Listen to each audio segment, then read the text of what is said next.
Hey man, say man, we back with another video. Today, it's gonna be a little bit different, man. I'm gonna give y'all some insight as to what keeps me motivated in powerlifting.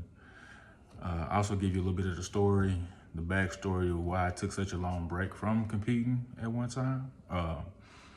Because it was like almost a 15-year gap between like my last meet outside of school and then coming back, almost 4 years ago now, like in 2022.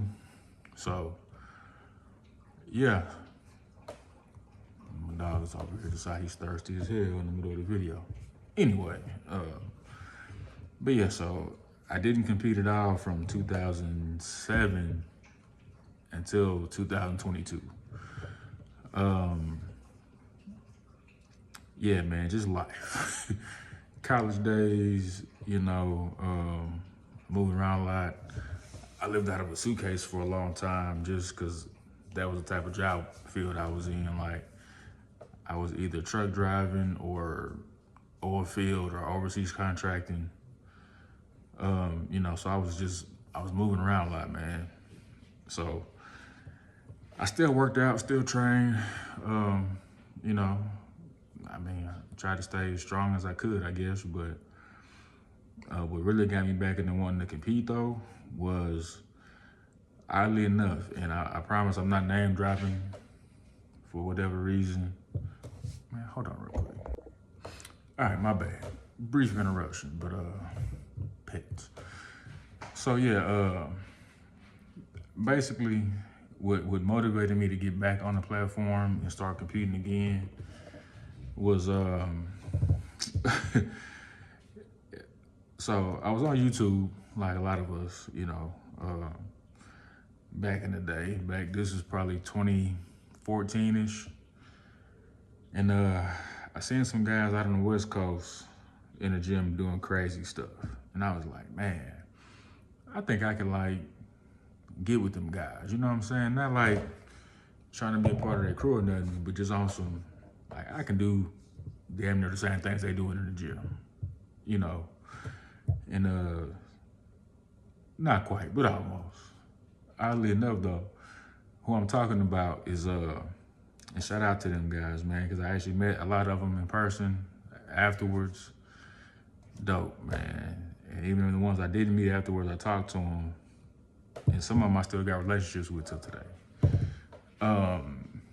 But so, the boy M-Town Monster, Big Jamar, Rob Diddy, Big Rob Diddy, original IAG, you know what I mean? Big Hercules Healthy, Side note, I don't know if it's true or not. I don't want to take the credit for it. I think I might have influenced Hurt to drive trucks. Another story though. But seeing these guys in person and being around these guys was like, man, and this is prime, like I said, this is 2015 to 2017, something like that. I got to actually go to IAG in the early days. I got to pull up and be around some of the events and stuff. Man, nothing else like it. I also got to go do, I'm actually featured in a YouTube video with Robin Herc and a couple of other guys from IAG, but also a lot of the guys from Strength Cartel, Big Boy, and them cats. But yeah, so like I said, met a lot of them guys. Got to be in the YouTube video with them. A lot of people don't know, but my little brother was one of the main editors for that YouTube page for like 4 years during that time. Shout out to Second Chance Films. So if you follow not just the CT Fletcher page, but like Robin Herc had a page called War Ready TV. That's my little brother's, all his work for like, man, probably from like 2014 to like 2018, something like that. So yeah, so after being around them guys a few times, and and just feeling like I belong, I was like, all right, I'm gonna get back on the platform. And so actually I was gearing up to do my first meet back in 2018. And I was still working in the oil and gas, industry. And I had a crazy schedule, man. It was cool. Like I was working 7 days on, 7 days off on a hitch or whatever. But I was driving back and forth from Dallas to New Mexico, and then I got hurt like around Halloween 2018. I messed my back up, put me down for like 9 months, like out of there. And so then, like I said, it was taking me a long time to come back from the back injury, and which back still ain't all the way healed because I didn't when I had a surgery. So I was supposed to do a disc fusion surgery, didn't do it, whatever. I have to go the physical therapy route. Helps a lot. Chiropractors, all that kind of stuff. So, like I said, coming back from the back injury, fast forward, we know what happened in 2020, shut the world down. So, couldn't make it in 2020. And then I felt like 21 was like I'm ready now. Like this is gonna be the year I'm gonna jump back on the scene, Didn't happen. Didn't get to happen, man, for whatever reason, just scheduling wise and whatnot, but couldn't line up a meet, So fast forward to 22.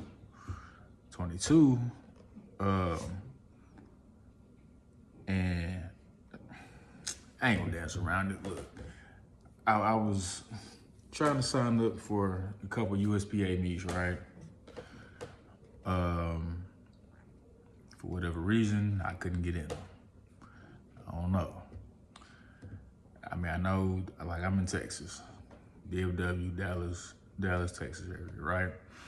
Powerlifting is kind of a big deal out here versus, I guess, most major like cities and states or whatnot. But I'm like, there's no way that I got put on a waiting list for like 2 to 3 meets in a row. And I've been trying to register months out, And so finally I called, I had a conversation with Bobby. If you in Texas, USPA, you know who Bobby is. And, I ain't gonna lie, I felt some type of way about it. And I definitely felt like it was some politics going on. And so I eventually, shout out to my boy Angus Power. I eventually signed up to do an RPS meet way in Florida. Mind you, like I said, I'm in Texas, Dallas. It's a lot of meets around DFW throughout the year. For whatever reason, I had to go to Florida to do an RPS meet to get back on the scene. Which that trip in itself deserves its own story post. But long story short, I linked up with Angus Power, did the RPS meet in Florida State record, my first bench. That was the thing. After my back injury and coming back, like I said, I was just gonna do bench only. That's what I did my first couple of meets, just bench only. My goal was just to put a 500 bench on paper. I knew I was strong, but I just wanted to just go prove it to myself, right? So that's what I did. Literally drove 17 hours straight to goddamn Florida because my flight got canceled. A bunch of other crazy stuff was going on. And I literally drove straight to the weigh-in.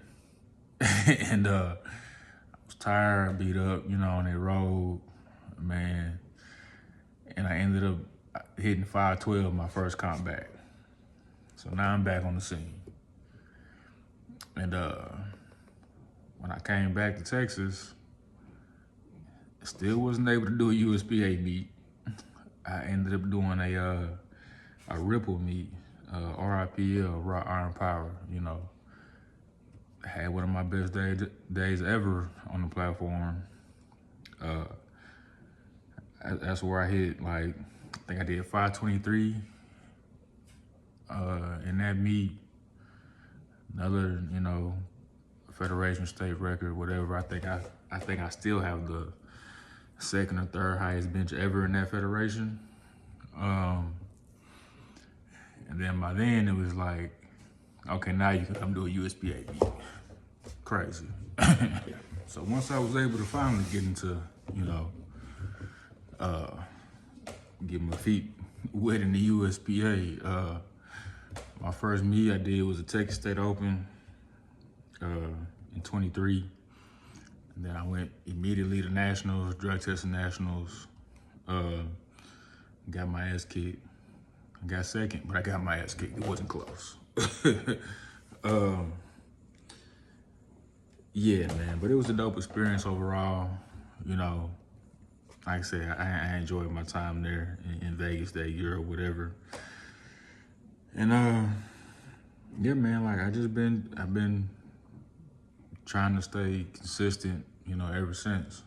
As far as competing goes, I try to do at least 2 a year,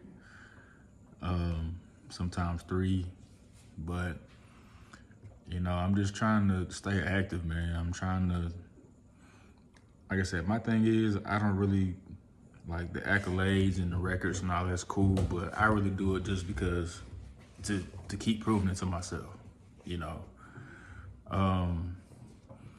Like I said, I don't want to say I'm getting old, but I am getting up there. I'm almost 40, like I said, I'll be 39 next month.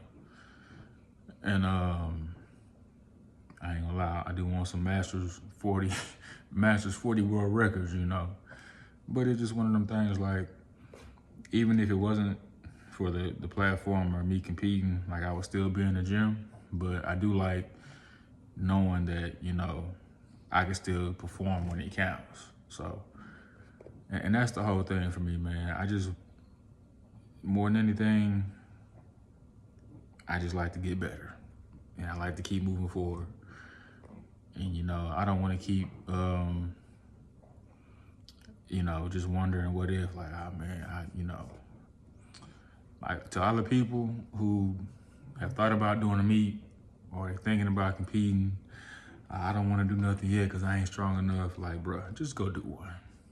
You know what I mean? Like, even if you're not where you think you should be yet, go do it, and then you can always get better. You know what I'm saying? So, at the end of the day, it's just about, like, you have to really love doing this, because powerlifting isn't like a sport where you're gonna make a lot of money and, you know, get a lot of fame and notoriety or nothing like that. It's just, I mean, sure, if you're a top 1% athlete, world records, and, you know, you Julius, Jesus, Colton, you know, them top guys that go to ABS and all of that, sure, you might make some money, but everybody else, look, we out here for the love of the sport, you know, so, but that's all right, that's all good.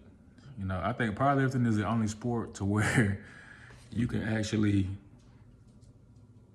get on the platform and prove it. Like all of the old football and basketball stories, like, man, I played in high school, I did this, I did that. In powerlifting, you can go sign up for a meet and go do it.